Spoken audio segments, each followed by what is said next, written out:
Principio de la revelación, una predicación para cerrar esta parte. Hablamos de códigos espirituales versus las Sagradas Escrituras. Y vayan conmigo en un texto.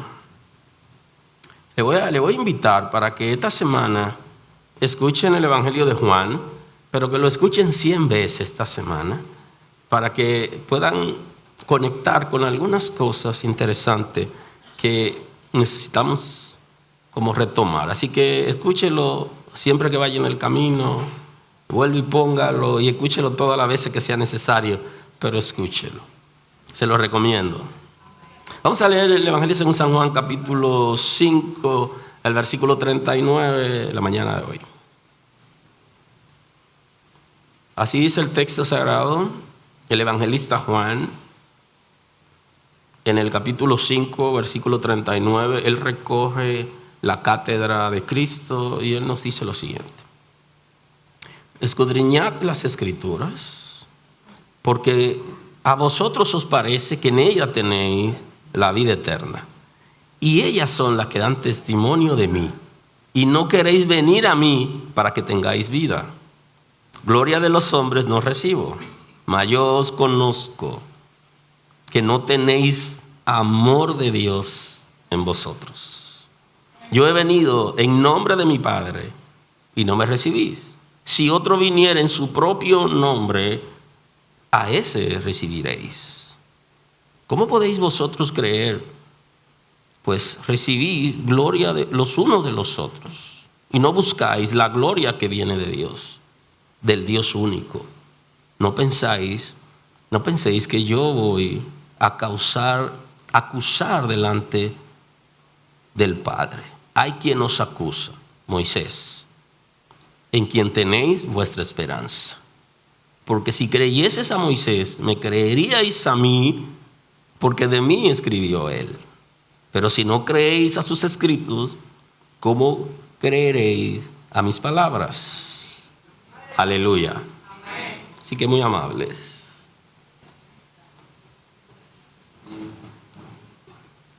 Códigos espirituales versus las Escrituras.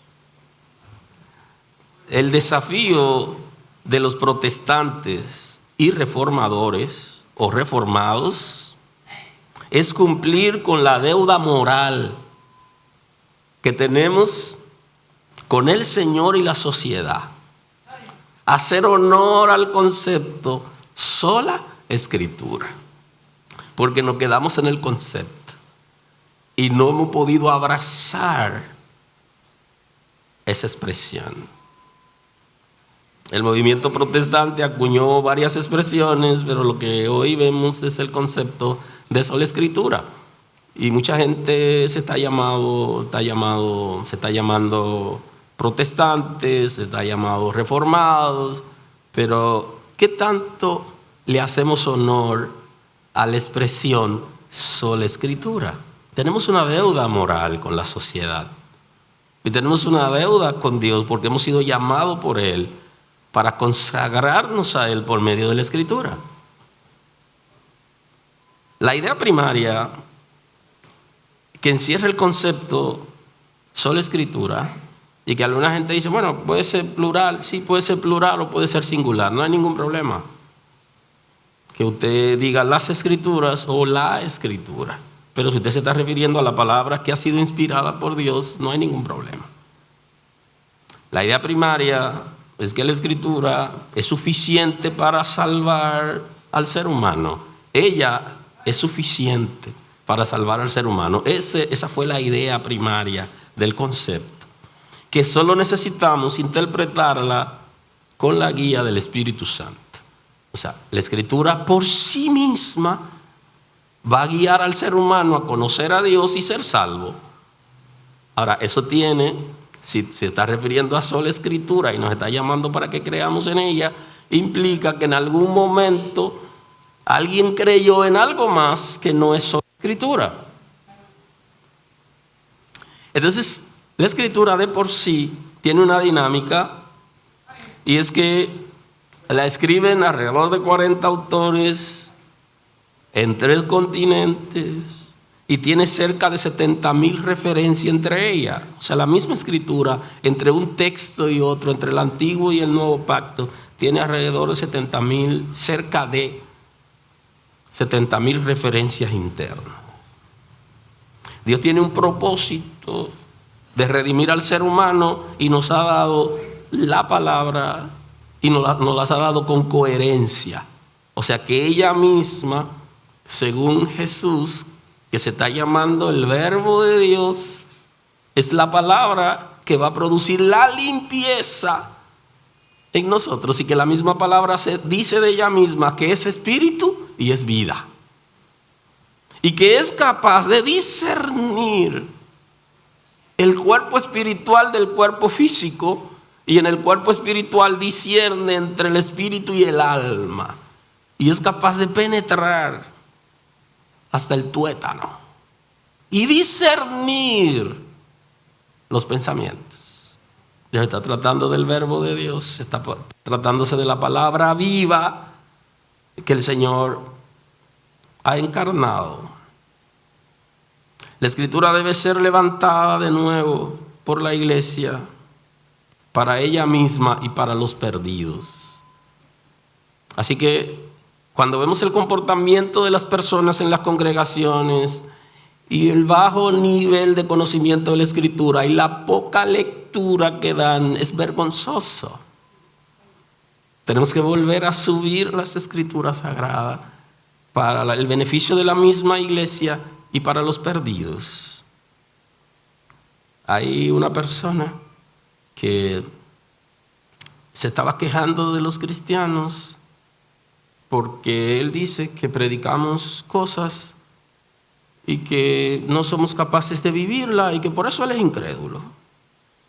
Y entonces le preguntaron que qué pasó, o sea, de qué él se basa. Y él puso un ejemplo, y él dice: mira, tú escuchas a los cristianos hablar del cielo, de un cielo extraordinario y maravilloso al que ellos no quieren ir. Y le dice: pero explícame, ¿qué es lo que tú estás diciendo? Dice: tú le hablas a cualquier cristiano de la muerte, lo niega, lo rechaza y lo anula. Y me están vendiendo a mí, que soy un crédulo, un cielo maravilloso. Y no quieren ir. Entonces, al final, la escritura, nosotros estamos llenos de temores y de inseguridad, y hemos abrazado el texto sagrado de alguna manera con cierta conveniencia, y póngalo eso en negrita, porque nos hemos manejado a nivel de conveniencia, y somos capaces de proclamar inclusive en el mes de octubre sola escritura, pero no tenemos ni siquiera una idea de eso. La iglesia protestante debe regresar a los principios que le dieron origen. O sea, al final nosotros decimos que somos protestantes, pero no lo somos. Porque el origen de ese movimiento, conforme al concepto de la sola, está la escritura como base. Y si la escritura la vamos a acomodar a nuestro deseo, o si la podemos sustituir por cualquier otra cosa, al final no es escritura. No la hemos utilizado tampoco para la crianza de nuestros hijos, ni hemos visto la salvación de ellos como un propósito por medio de la escritura, porque no lo ponemos a ellos a razonar en función de lo que dice la palabra de Dios. Por el contrario, muchos hemos decidido disciplinarlo con el modelo en que nosotros fuimos disciplinados y no con el modelo que establece la escritura. Aleluya. Conociendo las escrituras, viviéndolas, deberíamos encarrilar a la iglesia para que la iglesia tenga capacidad de alumbrar al mundo. Pero ni siquiera nos alumbramos nosotros mismos, menos alumbraremos al mundo. Nosotros debemos alumbrarnos con la Escritura. Pero la Escritura ha pasado a un plano terciario en las congregaciones. Y le hemos dado principalía a nuestros sueños, a nuestras revelaciones, a nuestras profecías. Y hemos desvirtuado el llamado de Dios y la necesidad que tiene la gente. Dice que el apóstol Pablo, refiriéndose a la vida estricta que algunas personas tienen, porque hay gente que tiene una vida muy estricta y son muy dogmáticos y son encerrados, y entonces él le dice, todas esas cosas que ustedes hacen solo funcionan para darle trato duro al cuerpo, pero no tienen asidero, o sea, no producen conocimiento de Dios ni santidad. Aleluya. Aleluya. Y entonces que hemos cambiado el dogma por la revelación escrita. Y hemos regresado y anulado el principio de sola escritura. Si no está en la escritura, no me lo enseñe. Aleluya. Y si me dice algo y yo no puedo establecerlo en la escritura, entonces yo no debería tener carga de conciencia por anularlo, sino que debería sentirme libre. Los códigos espirituales en la relación con Dios para conocer su voluntad circunstancial, que de eso hemos estado hablando, que de alguna manera Dios va a establecer código de comunicación con nosotros para que nosotros podamos conocer su voluntad circunstancial. Porque la voluntad de Dios ya ha sido expresada en el concepto sola escritura. Ya ahí está la voluntad de Dios. Ahora, hay cosas que de manera circunstancial nosotros no tenemos como esa libertad para decir Dios está de acuerdo que yo haga esto y aquello. Y entonces apelamos al Espíritu Santo y pidiéndole, Señor, guíame para yo poder establecer la relación.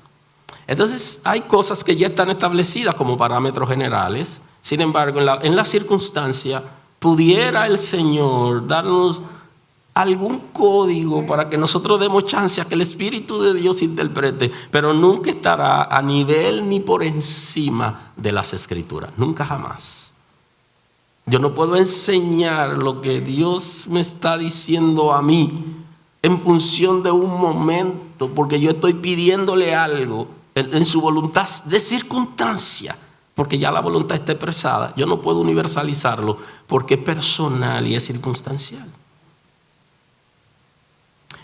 Y aquí está el asunto.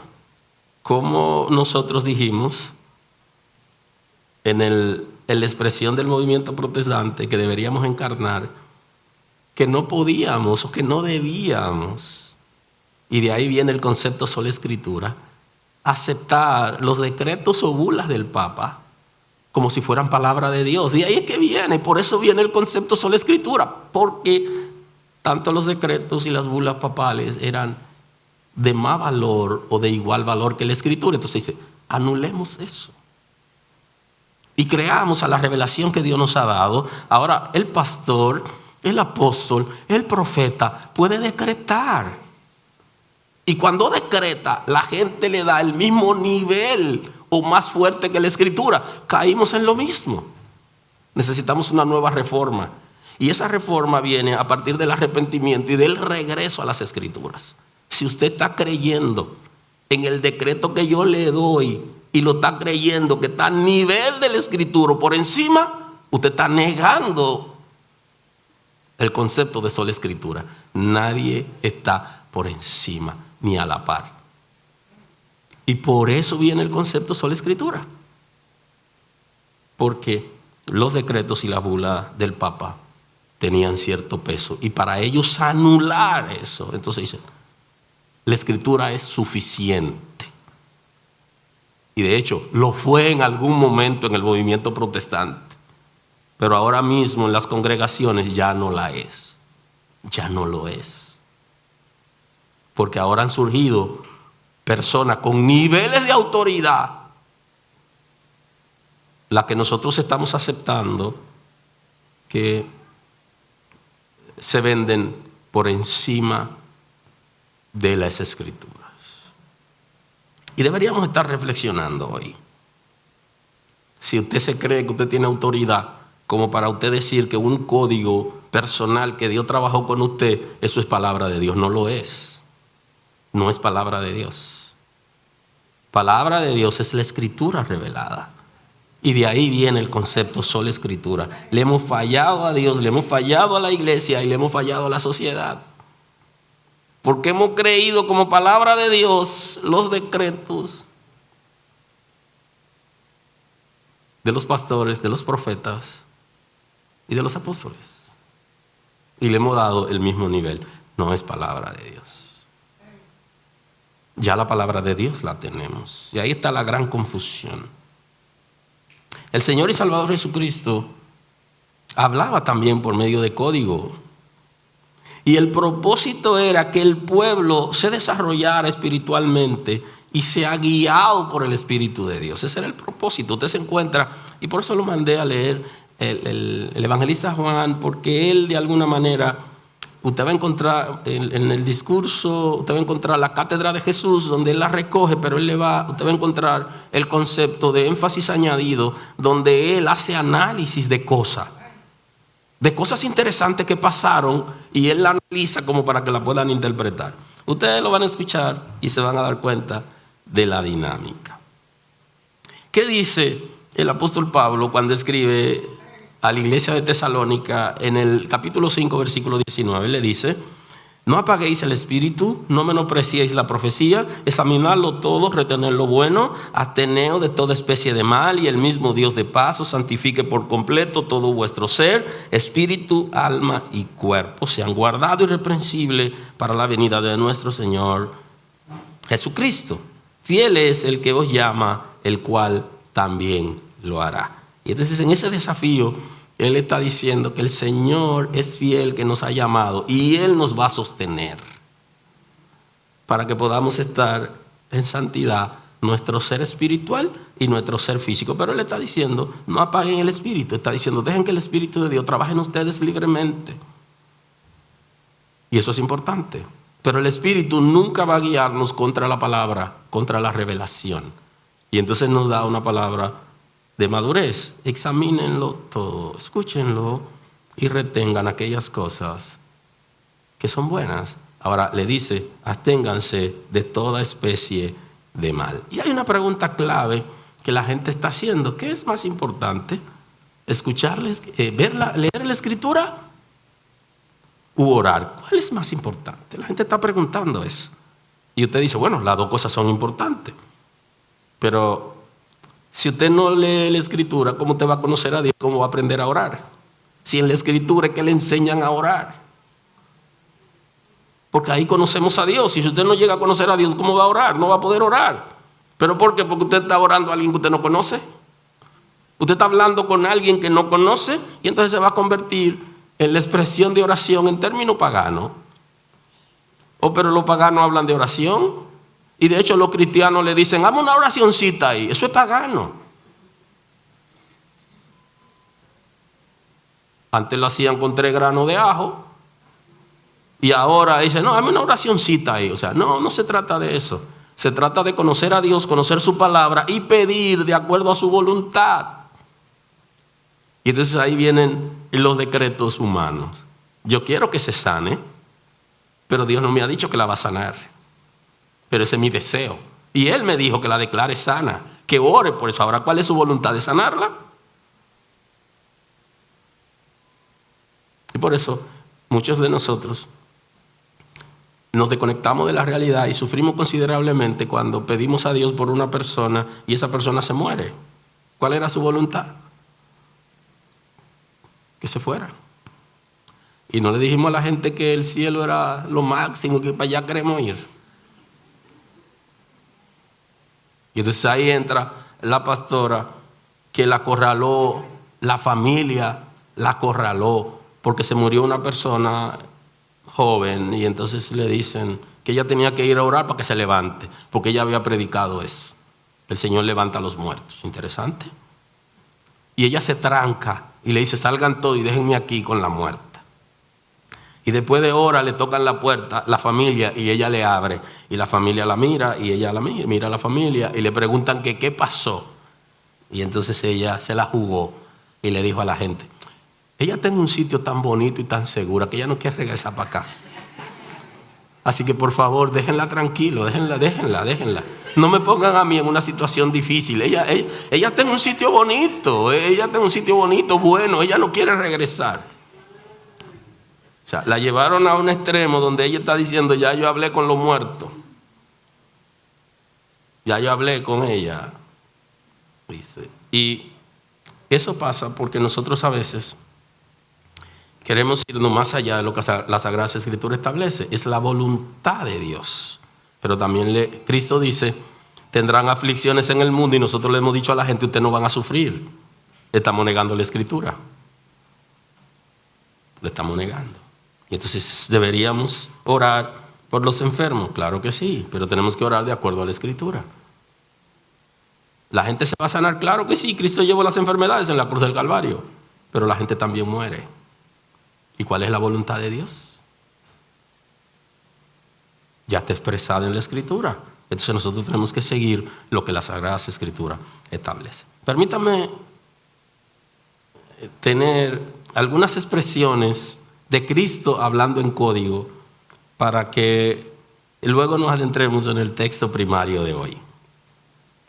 Uno de esos casos lo recoge en la cátedra de Jesús el evangelista Mateo. Y él recoge una expresión donde Cristo está hablando en código, el capítulo 13, el versículo 24. Él está hablando de un caso interesante, pero está hablando en código, y él habla de la cizaña. Y es en código que está hablando. Para que los que lo estaban escuchando le den la oportunidad, tengan la oportunidad de desarrollarse espiritualmente y que el Espíritu de Dios pueda revelarle cosas. Si le habla en código, claro, la gente no entendía, porque tampoco es fácil comprender, porque la gente no se detiene.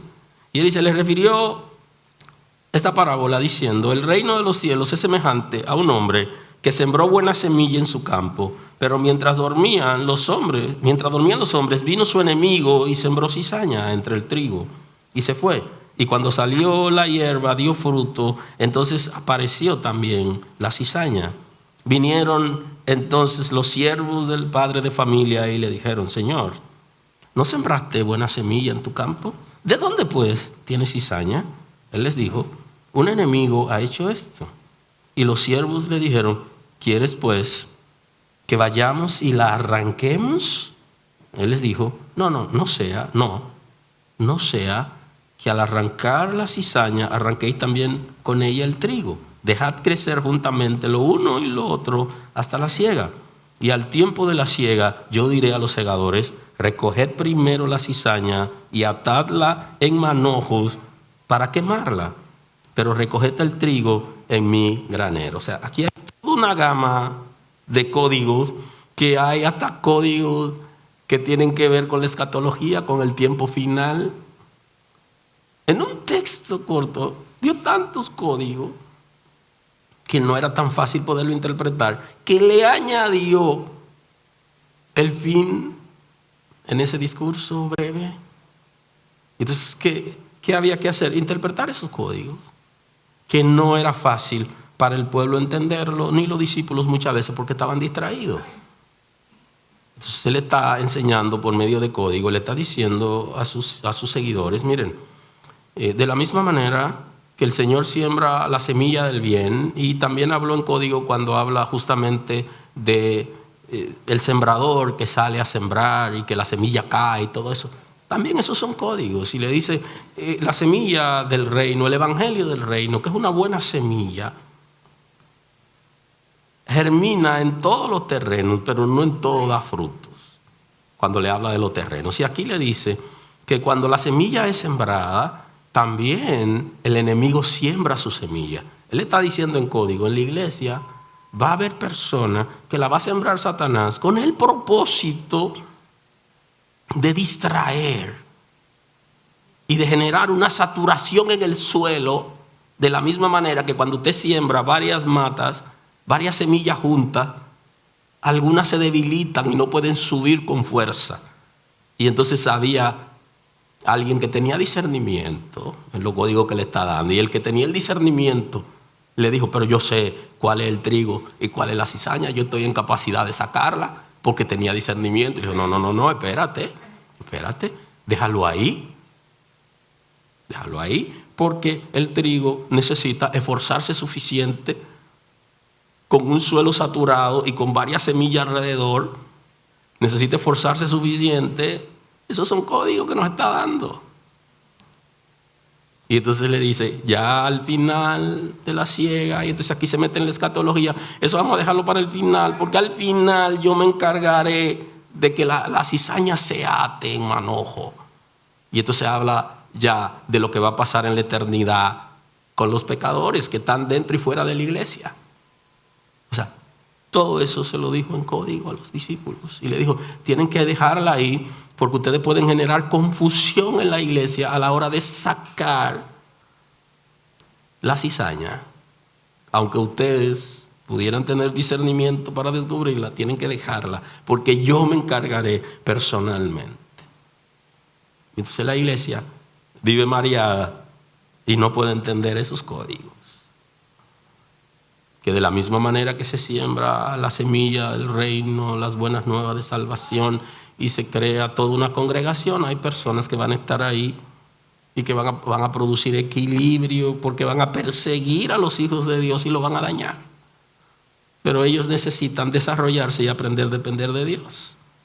Pero igual le habló en código a nada más y nada menos que a Nicodemo, que es un texto que ustedes manejan al dedillo y lo pueden conocer fácil. A Nicodemo se le habló en el capítulo 3, que recoge el evangelista Juan. Él le habló también en código. Y dice el texto, había un hombre de los fariseos que llamaba Nicodemo, un principal entre los judíos. Este vino a Jesús de noche y le dijo, Rabí, sabemos que has venido de Dios como maestro, porque nadie puede hacer estas señales que tú haces si no está Dios con él. Respondiendo Jesús y le dijo, de cierto te digo, que el que no naciere de nuevo no puede ver el reino de Dios. Nicodemo dijo, ¿cómo puede un hombre nacer siendo viejo? ¿Puede acaso entrar por segunda vez en el vientre de su madre y nacer? Respondiendo a Jesús, de cierto te digo, que el que no naciere del agua y del espíritu no puede entrar en el reino de Dios. Lo que ha nacido de carne, carne es, y lo que ha nacido de espíritu, espíritu es. Y ya él lo había dicho en el capítulo 1 que recoge Juan, donde establece que ya nosotros no somos engendrados a voluntad de carne, en términos a voluntad y a deleite de varón, sino que somos engendrados de Dios. Entonces, él está hablándole aquí en código, le está hablando del engendro de Dios, que tiene que ver cómo nosotros nos hacemos hijos de Dios por medio de la transformación que produce el Espíritu de Dios en los seres humanos. Y cómo la simiente de Dios va a permanecer en nosotros para que no vivamos en pecado. ¿Y qué dice Nicodemo? Nicodemo era un maestro, pero no todos los maestros entienden los códigos. Y entonces le dice, tú lo que has hecho que me ha turbado aquí a mí, ¿qué es lo que me está diciendo? Tú me estás diciendo a mí que yo tengo que volver al vientre de mi madre y nacer. Y entonces en términos humanos te dice, ¿y si la mamá ya murió? ¿No hay esperanza? Y entonces le dice, no, tú necesitas nacer del agua y del espíritu. Tú necesitas ser lavado por la palabra y tú necesitas que la simiente de Dios vive en ti. Tú necesitas ser una nueva creación porque ya tú eres una creación humana. Ahora tú necesitas ser una creación espiritual. Pero no solamente no le entendió Nicodemo, en la iglesia la gente todavía no entiende esos códigos. Y le está diciendo a la gente muchísimas cosas para ser salvo. Y le está diciendo a la gente que no están salvos. Le están diciendo a la gente que no están salvos porque el que está salvo lo está. Y dice el texto que ya es hijo de Dios. Y entonces le dicen a la gente, no, porque el Señor te va a borrar de su libro. Y eso en la Sagrada Escritura aparece que es el caso de Moisés, que le dijo, le pidió que por favor lo hiciera antes que destruya al pueblo. Son expresiones más que verdades y revelaciones. Cuando somos hijos de Dios y estamos salvos, vivimos para Dios y permanecemos. Y no hay manera de que nadie pueda arrebatarnos de la mano del Señor. Y no quiere decir que la naturaleza concupiscente se desactive, porque la naturaleza concupiscente va a estar activa y va a hacer que nosotros reflexionemos en Dios. Entonces, ¿qué es lo que tenemos que hacer? Es ir a la Escritura y pedir al Espíritu de Dios que nos permita interpretar los códigos que establece la Escritura y no interpretarla de manera caprichosa. Porque lo que necesitamos para agradar a Dios, para alcanzar el regalo de salvación, está en la Escritura. Y no se necesita nada más que la Escritura. Lo que pasa es que le hemos hablado a la escritura a la gente, y el que no conoce a Dios está mirándonos a ver si es verdad que creemos en ella, y hemos demostrado que no creemos, y lo veremos al final. Porque hay unos temas ahí que nos generan cominillas y crisis, que nos han demostrado a nosotros mismos que no hemos aceptado el concepto de sola Escritura. Pero igual, cuando Cristo está hablando con la mujer samaritana, Él está hablando en código a la mujer samaritana.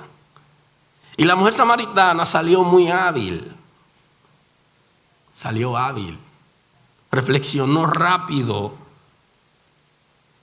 Mucho más que los judíos. Y más que su propio discípulo. Él le dice, respondiendo Jesús le dijo, si conocieras el don de Dios y quién es el que te dice, dame de beber, tú pedirías y Él te daría agua viva.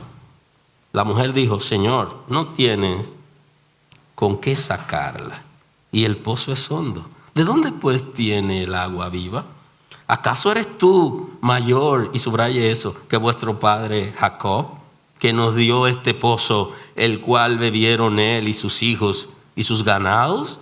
Respondió Jesús y le dijo, cualquiera que bebiere de esta agua volverá a tener sed, mas el que bebiere del agua que yo le daré no tendrá sed jamás, sino que el agua que yo le daré será en él una fuente de agua que salte para vida eterna.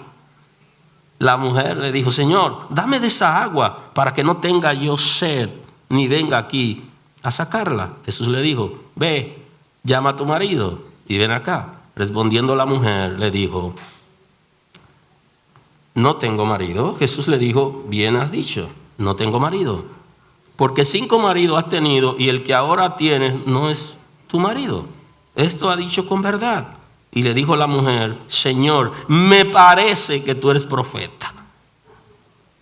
Le dijo a la mujer, sé que ha de venir el Cristo, que ha de venir el Mesías, llamado el Cristo. Cuando Él venga, nos declarará todas las cosas. Jesús le dijo, yo soy el que habla contigo. Observe el nivel de sensibilidad de esta mujer en una conversación con Cristo. Y Cristo le da una palabra de ciencia. ¿Por qué una palabra de ciencia? Porque Cristo le está diciendo una verdad de su pasado y de su presente. Ahí no había ninguna profecía. Pero cuando ella recibe esa palabra de ciencia, le dice a Cristo, ya ella viene deduciendo, y por la pregunta que le está haciendo, le dice, ¿tú eres mayor que Jacob? Le dice, ha de venir el Cristo, nosotros lo estamos esperando. Y entonces al final le dice, me parece que tú eres profeta. Entró en confianza. Y entonces Jesús le dice, yo soy el que habla contigo. Ella pudo entender esos códigos rápido. Entendió el asunto. Como pudo Rahat entender los códigos rápido. Y dijo, aunque me acusen de vendepatria, esta gente tiene un Dios que yo quisiera servirle.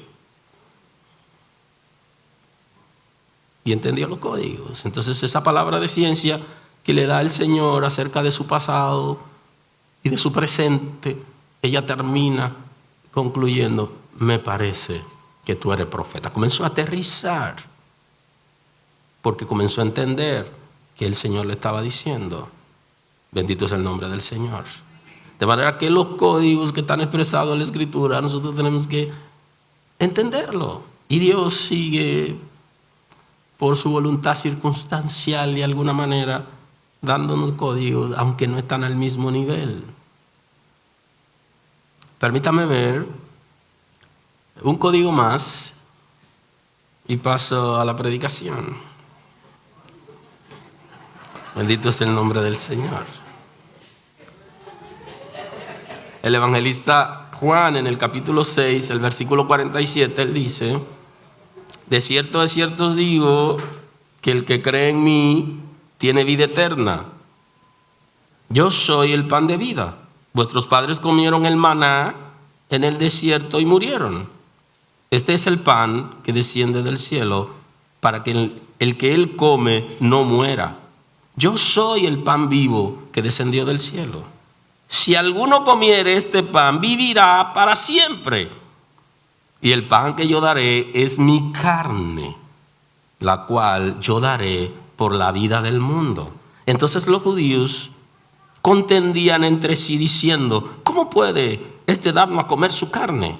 Jesús le dijo: de cierto os digo, si no coméis la carne del Hijo del Hombre y bebiereis su sangre, no tenéis vida en vosotros. El que come mi carne y bebe mi sangre tiene vida eterna, y yo le resucitaré en el día postrero. Porque mi carne es verdadera comida y mi sangre es verdadera bebida. El que come mi carne y bebe mi sangre, en mí permanece y yo en él, como me envió el Padre viviente, y yo vivo por él, por el Padre. Asimismo, el que me come, él también vivirá por mí. Eso se convirtió en un gran insulto, lo que Cristo está diciendo, porque ellos no entendían esos códigos. Le está diciendo que él era el maná, pero no el maná que comieron en el desierto, sino un maná diferente. Lo menos que ellos entendían era que ya ellos, cuando participaban de la Pascua, estaban ya participando del cuerpo y de la sangre de Cristo, porque era tipo de. Y entonces el concepto de tipología que aparece en el Antiguo Testamento y que aparece Moisés expresándolo en Levítico, justamente es eso: tipo de Cristo. Ellos no entendieron esa revelación de que Abraham se gozó al ver sus días. No podían entender esos códigos, y lo que estaban pensando era que él estaba enseñando una doctrina falsa, porque ningún judío nunca, ningún israelí va a participar de comer carne humana. Y le están diciendo: nosotros no somos antropófagos y Dios nunca nos ha dado esa enseñanza. ¿Cómo puedes tú decirnos eso? Lo convirtieron en insulto, porque ellos no habían entendido lo que Cristo estaba diciendo. Por eso cuando Cristo le dice de que va a destruir el templo y que lo va a levantar, tampoco entendieron ese código. Él hablaba de su cuerpo. Y entonces aquí le está diciendo que era necesario para poder tener vida eterna. Y ojo con eso: las personas que están aquí hoy, que no han recibido a Cristo como Salvador, tú necesitas tener vida eterna, que es una vida que se extiende desde ahora y para siempre, porque no tenemos vida eterna hasta que recibimos a Cristo. Entonces, si tú recibes a Cristo, tienes que aceptarlo a Él, y eso es aceptar su carne, eso es aceptar su sangre, que ya el pueblo de Israel lo hacía cuando celebraba la Pascua. Y Abraham vio sus días cuando el sacerdote, el sumo sacerdote Melquisedec, un sacerdocio diferente al judío y al israelí, le dio pan y vino. Y entonces aquí él está diciendo: ustedes necesitan aceptar mi carne y beber mi sangre para poder tener vida eterna. Él está diciendo: hay un alimento que ustedes pueden comer y vivirán para siempre, porque el maná, y eso también es un código, el maná que recibieron sus padres en el desierto, murieron. Y entonces él da el código de la muerte, que la gente está asociando el concepto de los adventistas, que hablan de aniquilación, donde el ser humano es aniquilado totalmente y ya. Y los judíos pensaban que la muerte era la destrucción Y sin embargo, la Sagrada Escritura nos habla el concepto de la muerte espiritual como lejanía de Dios, como estar en una condición pecaminosa, como estar dando golpes a ciegas, es no tener vida eterna, es tener la condenación perpetua. Ese es el concepto de la muerte espiritual. Sin embargo, la muerte física, todos los seres humanos pueden pasar por ella libremente, sin temor, aunque los cristianos le tienen miedo a la muerte. Y de hecho hay un predicador que se ha hecho famoso porque él le tiene miedo a la muerte y le enseña a los cristianos y le imparte a tenerle miedo a la muerte. Nuestro lenguaje no es de muerte, pero ya nosotros pasamos de muerte a vida. Y estar con el Señor, porque tenemos vida espiritual, lo que hacemos es que atravesamos por la separación del cuerpo espiritual que se separa del cuerpo físico, pero ya tiene vida eterna en esencia. Y la muerte física solo es momentánea hasta que llegue el momento de la resurrección. ¿Cómo nos ofende diciéndonos que comamos su carne y que bebamos su sangre? Y ya lo estaban bebiendo y comiendo, porque la Pascua era tipo de Cristo. Bendito es el nombre del Señor. Pero ahora tenían que aceptar a Cristo en señal de obediencia al Padre para poder tener vida eterna. Y así en las congregaciones mucha gente y algunos predicadores están rechazando a Cristo. Y no hay manera de que alguien rechace a Cristo o la congregación que no dejan entrar a Cristo. Y el concepto de la modernidad, ¿verdad? De café sin cafeína y leche sin lactosa y que cristianismo sin Cristo. No tiene sentido.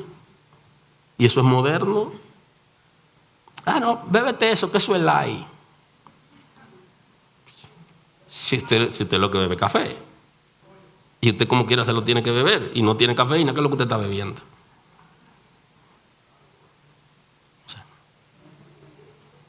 Evangelio sin Cristo. ¿Y eso es evangelio? No es evangelio. No lo es. No tiene la esencia. Bueno, que tú no estás comiendo arroz. Cómete esto que sustituye al arroz. No, si mi cerebro asimiló que no quiere arroz, no me diga a mí que me haga creer que estoy comiendo arroz. No, el cerebro mío no es así. Él tiene la capacidad como para aceptar que no quiere eso y punto, y se repone, y no tiene que engañarlo diciendo, él sabe que eso no es arroz. Entonces, el cristianismo sin Cristo, y entonces se llama cristianismo light. Y creo que esa es la dinámica. Eso es el evangelista Juan recoge una de esas enseñanzas en la cátedra de Jesús, el capítulo 5, el versículo 39, donde Jesús está tratando de que el pueblo reflexione en el concepto de las Escrituras o lo que ellos tenían. Cuando Cristo se encarna, ya ellos tenían como Sagradas Escrituras todo aquello que nosotros conocemos hoy como el Antiguo Testamento, que tiene que ver con la ley de Moisés, los profetas, los históricos y poéticos. Y ellos tenían todo esa escritura y lo habían aceptado como escritura inspirada. Inclusive no habían aceptado como escritura inspirada algunos libros que se escribieron simultáneamente y que no fueron aceptados. Tampoco fueron aceptados en el canon del Nuevo Testamento. Ahora, él está hablando de la Escritura y él le dice, escudriñad las Escrituras porque a vosotros os parece que en ella tenéis la vida eterna. Una conversación interesante porque está hablando con los descendientes de Israel que ya habían tenido trato con Dios y habían sido elegidos como familia para salvación. Y entonces en esa conversación él le da en sentido imperativo, escudriñad las Escrituras. Le está diciendo, lean, estudien las Escrituras, porque a vosotros os parece que en ella tenéis la vida eterna. O sea, ustedes saben que en la Escritura ustedes viviendo la Escritura, ustedes pueden conseguir la vida eterna, la vida que se va más allá de la vida física y que es para siempre, que mucha gente la está menospreciando en el día de hoy. Inclusive dentro de la congregación hay mucha gente que menosprecia el concepto de vida eterna para ellos y para sus hijos. No están interesados. Y deberíamos todos estar pensando en eso, en la vida eterna. Aleluya. Aleluya. Entonces le dice, escudriñenla, estudienla, porque ustedes saben, ustedes entienden que en ella ustedes van a encontrar el propósito de Dios para vida eterna. Y entonces él le dice, y ellas son las que dan testimonio de mí. Ya nosotros como iglesia estamos como el pueblo de Israel, que conocemos, y hoy tenemos la palabra completa. Hoy tenemos el Antiguo Testamento que le está citando, y hoy tenemos el Nuevo Testamento. Hoy tenemos el antiguo pacto que se cumplió en Cristo, y tenemos el nuevo pacto, que es lo que se requiere para ser salvo, para que los gentiles sean salvos. O sea que tenemos ambos testamentos y ambos pactos. Ellas son las que dan testimonio de mí, y no queréis venir a mí para que tengáis vida. Entonces le dice, ustedes tienen una resistencia a conocerme y aceptarme. Deberían ir a leer la palabra que tienen para que se den cuenta quién yo soy.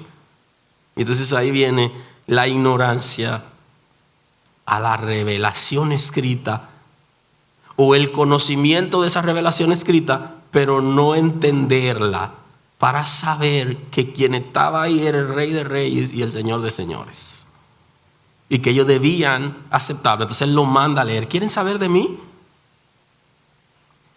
Vayan a la Escritura. El mismo Cristo está mandando al pueblo a las Escrituras para que puedan conocerlo. ¿Y nosotros cómo vamos a conocer a Dios? ¿Cómo lo vamos a conocer? ¿De qué manera lo podemos hacer? Bueno, por eso el movimiento protestante acuñó la expresión sola Escritura. ¿Ustedes quieren vida eterna? Entonces, en la Escritura está ahí.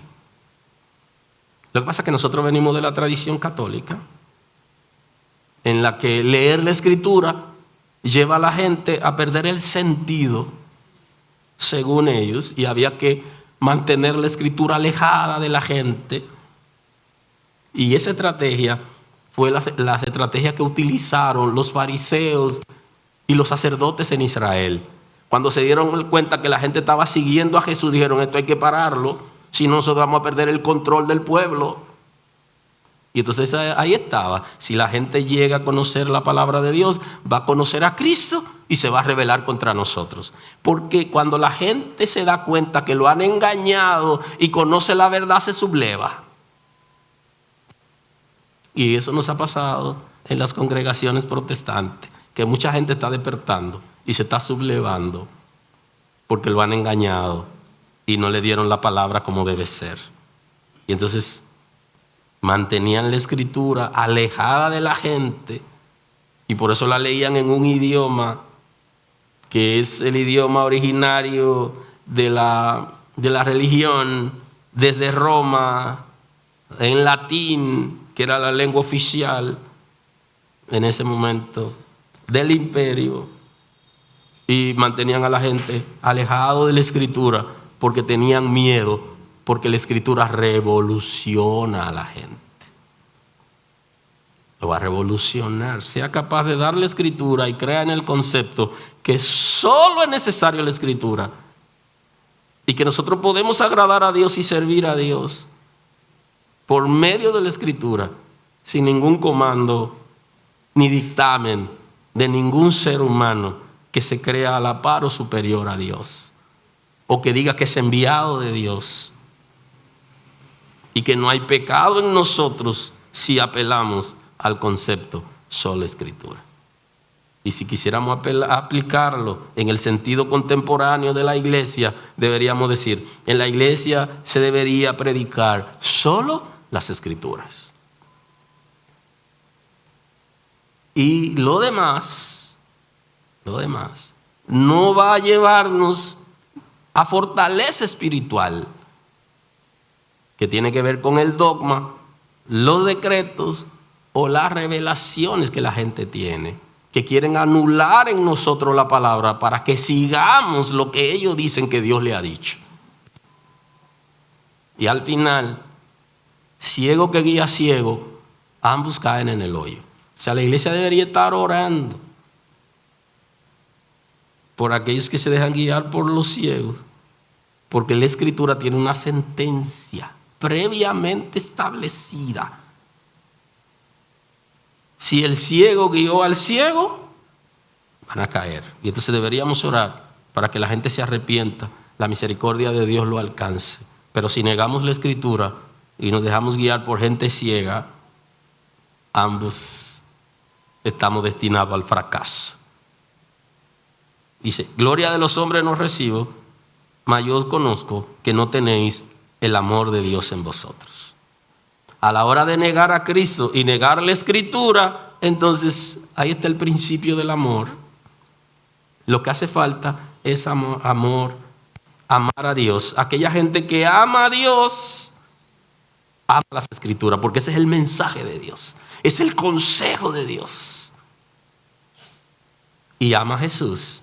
Inclusive, para que los que están aquí en posición de liderazgo, para que no se vayan a complejar ni se vayan a distraer, cuando la gente rechaza la Escritura y rechaza las enseñanzas que tú le estás dando, no te estás rechazando a ti, estás rechazando a Cristo.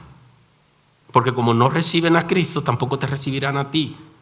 Y tú no eres superior a Cristo. No te vayas a amargar, entristecer o confundir y distraer porque alguien rechace la palabra de Dios. Porque al final no es a ti, sino a Cristo.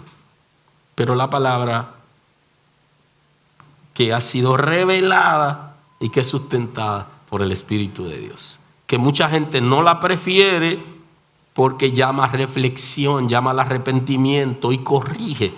La palabra de Dios corrige el pecado, orienta hacia la buena vida, la que agrada a Dios, y nos guía para poder tener vida eterna. Nosotros queremos la vida eterna, pero no queremos obedecer lo que la Escritura dice. Y la gente se resiste a Cristo y a la palabra, que es la revelación de Él. Y Él le dice, yo no recibo gloria de los hombres.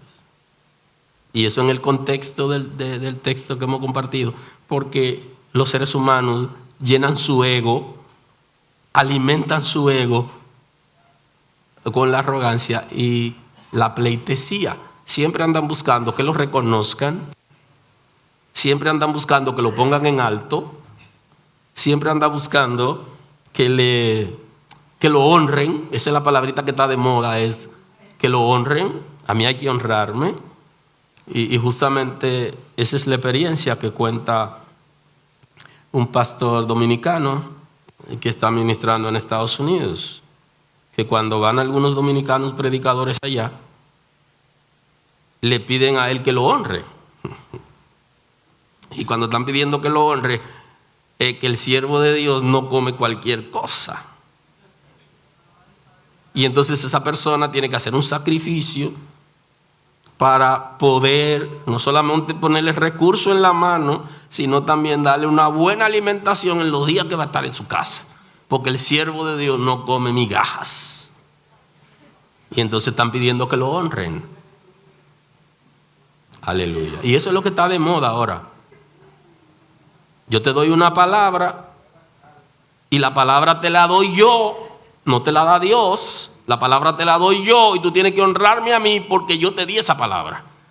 Y entonces viene el concepto que tú también tienes que sellar esa palabra, porque como yo te la di, yo la puedo anular. Y para que esa palabra produzca efecto, tú necesitas sellarla. Y entonces ese jueguito se está volviendo tan interesante que ya la gente lo tiene como parte del lenguaje contemporáneo. Y ya mucha gente lo han aceptado como bueno y válido. Yo puedo darte la palabra yo, y eso es interesante porque debería ser Dios. Dios me dio la palabra y yo debería darte la palabra que está establecida en función de la voluntad de Dios. Y si en un momento hay una palabra de ciencia o una palabra de sabiduría que tiene que ver con un buen consejo para tener éxito en la vida, con todo y eso no es mía esa palabra. Y si la palabra no es mía, yo estoy cobrando por adelantado. Y entonces la Escritura dice, ya tienen su recompensa. Ya cobraron. En el cielo no tienen nada que buscar. Y eso son lo que le van a decir al Señor. Señor, en tu nombre yo hice tal cosa. Échate para allá. Aléjate que yo no te conozco. Yo apelo. Y apelan. En esa conversación aparece que apelan a un tribunal superior y lo buscan en el libro de tú no apareces aquí. Porque lo que tú hiciste ya tú lo cobraste. O sea, tú estás buscando que te honren, que te reconozcan. Y alimenta su ego. Y entonces Jesús está diciendo, yo no vine a recibir gloria de los hombres.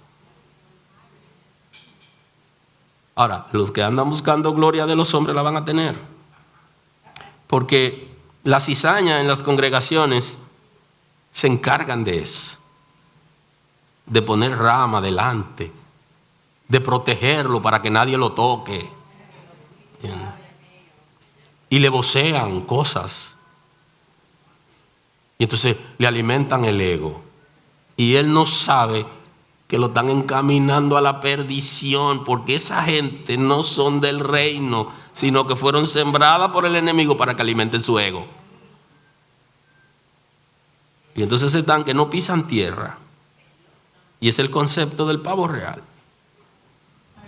Y entonces Jesús está diciendo, no recibo gloria de ustedes. Se está negando a que lo adulen, a que le digan palabra bonita y que lo mareen. Él se está negando a eso.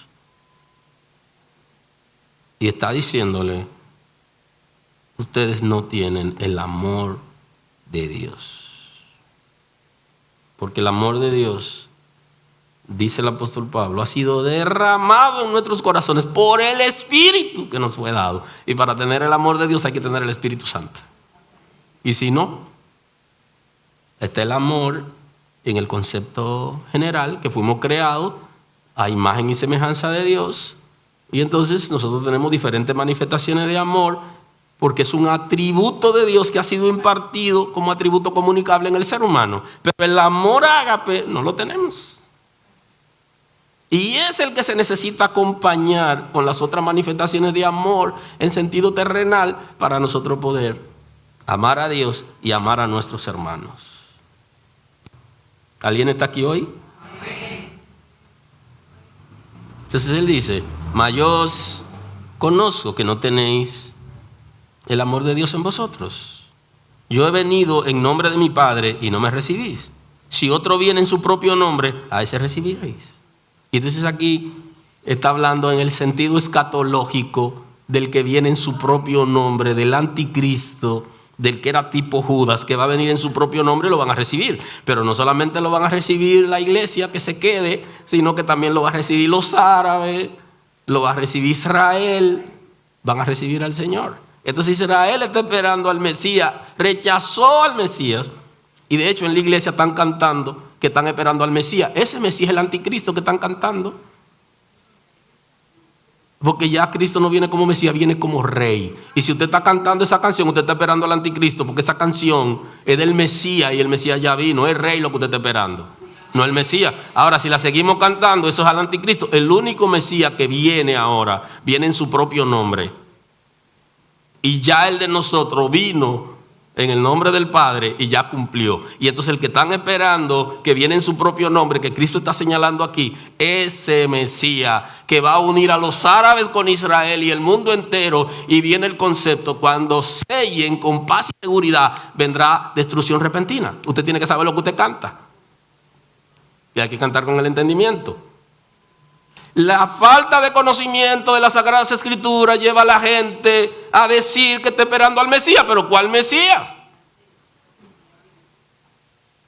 Los judíos lo están esperando y los árabes también. Y lo va a unificar.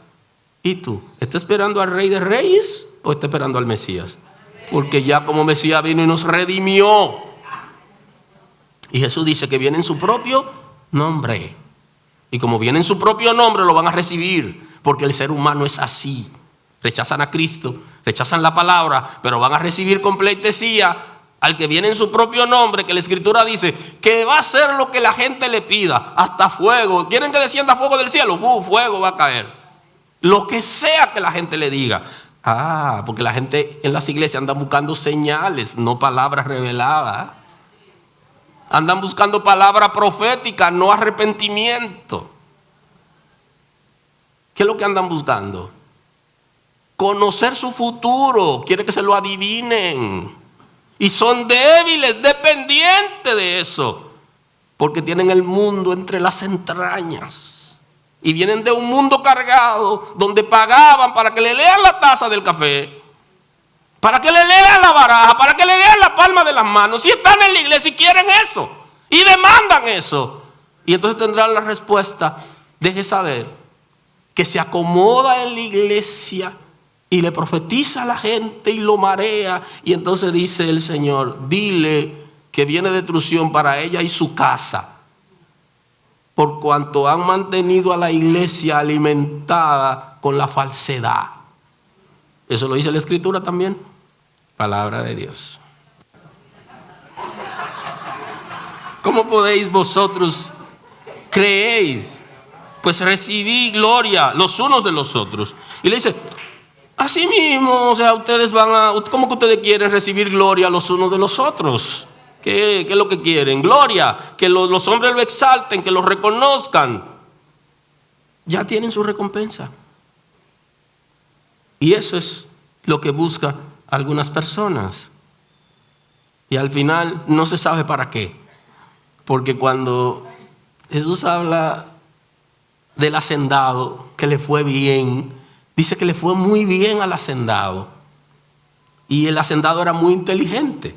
Y él vio que la cosecha se había multiplicado. Y cuando vio esa gran cosecha, de una vez se le prende el bombillo y dice, wow, yo necesito hacer algo, demasiado. Y dice, sí, claro, agranden los graneros, agrándenlo. Y agrandaron los graneros y entró toda la cosecha. Y dijeron, no, ya yo tengo mi pensión asegurada, yo tengo mi futuro asegurado, yo no necesito más nada. Y se dice a sí mismo, gózate ahora, gózate, disfruta que tú has sido bendecido. Y alguien le susurra, esta noche vienen por tu alma. Se acabó. Y lo que te ha afanado para conseguir, ¿de quién será? Cristo está diciendo que no ahorres, que no te aprenda a administrar. No está diciendo eso. Lo que te está diciendo es que no tenga ansiedad por conseguir tantas cosas que se le ha olvidado a los que niegan la palabra con el evangelio de la prosperidad, porque no saben o se le olvidó o no entienden o están en la ceguera de Adán. Adán estaba tan ciego espiritualmente que conociendo a Dios y sabiendo que Dios lo estaba viendo en todo lugar donde estaba, se estaba escondiendo de Dios, porque cuando hacemos la transición en retrospectiva nos pasa eso. Y dice el apóstol Pablo, comenzaron por el espíritu y terminaron por la carne. Entonces cuando eso pasa, nos escondemos de Dios porque parece que no lo conocemos. Entonces necesitamos venir a la Escritura para poder entender que el tiempo que tenemos en la tierra, nosotros tenemos que aprender a administrarlo, que tenemos que aprender a administrar recursos, pero que no podemos apegarnos a ellos y que no deberíamos conseguirlo de mala forma, extorsionando a la gente sensible, porque la palabra nos está llevando a otra cosa. Aleluya. ¿Cómo podéis vosotros creer? Pues recibí mi gloria los unos de los otros.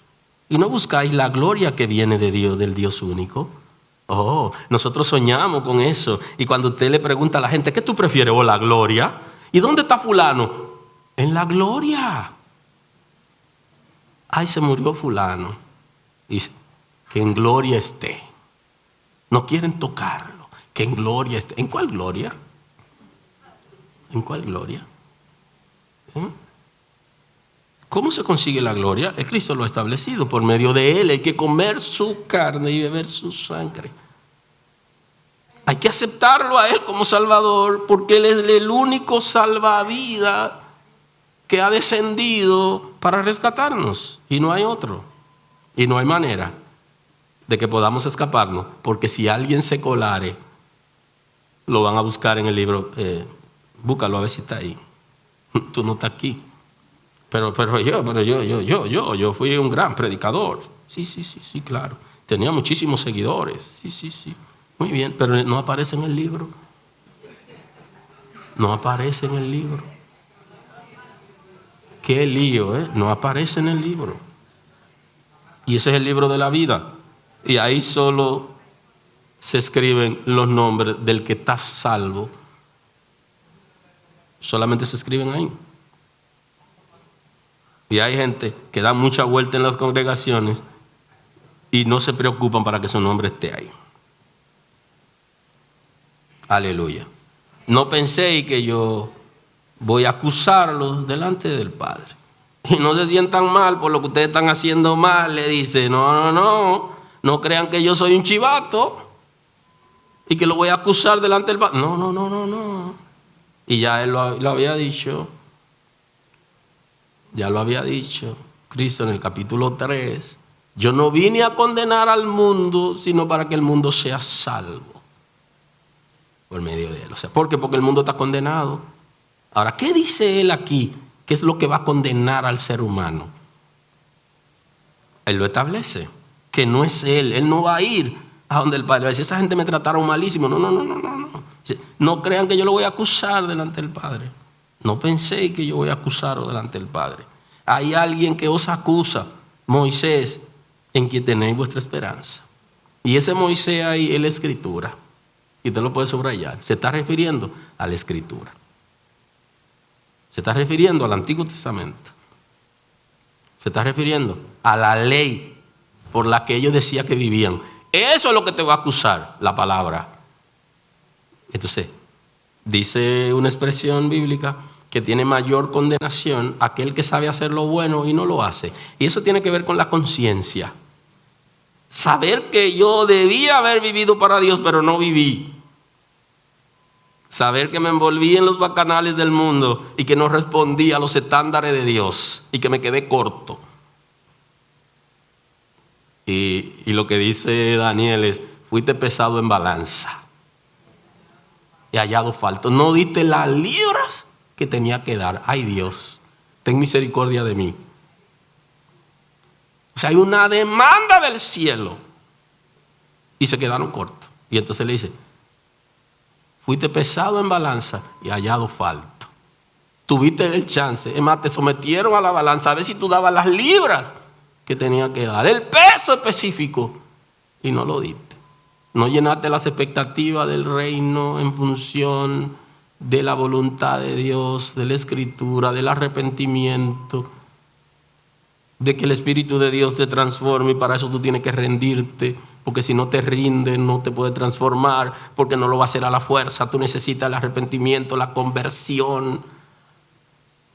Entonces fue hallado falto. Y entonces dice, Moisés lo acusará, la Escritura lo acusará, la conciencia. Cuando la gente vaya a juicio, la conciencia lo va a acusar.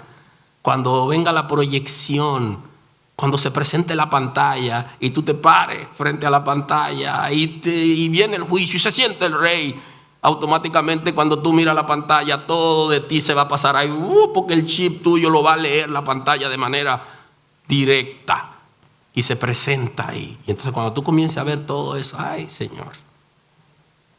Entonces, la palabra se encargará de llevarnos a nosotros en esta vida a conocer a Dios y a la vida eterna, pero será lo que va a condenar a la gente. Por eso yo no me apuro mucho por predicar acerca de la condenación, sino predicar la palabra, porque la palabra al final es la que nos va a llevar a la salvación o va a establecer los parámetros en el juicio. La palabra es lo que la gente tiene que conocer. Y es verdad que el hombre va a ser condenado, pero la gracia es un chance para que la gente se arrepienta. Y si no se arrepintió, entonces sigue la condenación. Y Jesús está diciéndole eso. No lo voy a acusar. Quien lo va a acusar a ustedes en el juicio Es Moisés, es la palabra que ustedes tienen. Así que volvamos a la palabra, seamos capaces de rendirnos a Dios por medio de su palabra para que tengamos vida. Tengo que concluir hoy, así que voy a cerrar en términos de pausa, porque si creyeseis a Moisés, me creeríais a mí, porque de mí escribió él. Pero si no creéis a sus escritos, ¿cómo creeréis a mis palabras? Entonces al principio comienza diciéndole en el texto acerca de que escudriñen la palabra, porque ellos creen que la palabra le va a dar vida eterna. Y entonces aquí concluye el discurso con un llamado interesante. La palabra lo va a condenar. No me reciben a mí porque no reciben la palabra, porque de mí escribió Moisés, de mí escribieron los profetas, de mí escribieron todos. Permítame cerrar hoy esta predicación que ya acampó. La debilidad de la iglesia frente a las escrituras y la voluntad de Dios nos es un desafío. Nosotros, los llamados protestantes, tenemos debilidad en la escritura porque nos hemos entretenido. Nuestras reuniones son mayormente de entretenimiento. Y a la hora de la palabra ya estamos cansados. Y lo que nos va a dar respuesta al desafío de mañana no es el entretenimiento, es la palabra. Porque la palabra es la que Cristo cita cuando está siendo tentado. La palabra es la respuesta para yo enfrentar la debilidad concupiscente. La palabra debe ser la respuesta a mis deseos, a mis desenfrenos. Es la palabra. La palabra dice. Y entonces eso la necesitamos porque ella va a producir fortaleza y guianza. Y cierro oficialmente con una dinámica que tengo aquí. Si no me quiere saludar al final, no tiene que hacerlo. La iglesia cree tan poco en la palabra que tiene desafío. Cuando se habla de dinero, se habla de sexualidad, se habla de fe, se habla de obediencia, se habla de sumisión, se habla de autoridad delegada. La iglesia cuestiona a Dios e insiste en que puede vivir sin la palabra. Solo usted tiene que darse cuenta cómo habla la gente y cuáles son los temas de discusión con relación a la Escritura. ¿Cómo negamos la Escritura? Cuando se habla de dinero, yo no tengo que cumplir eso.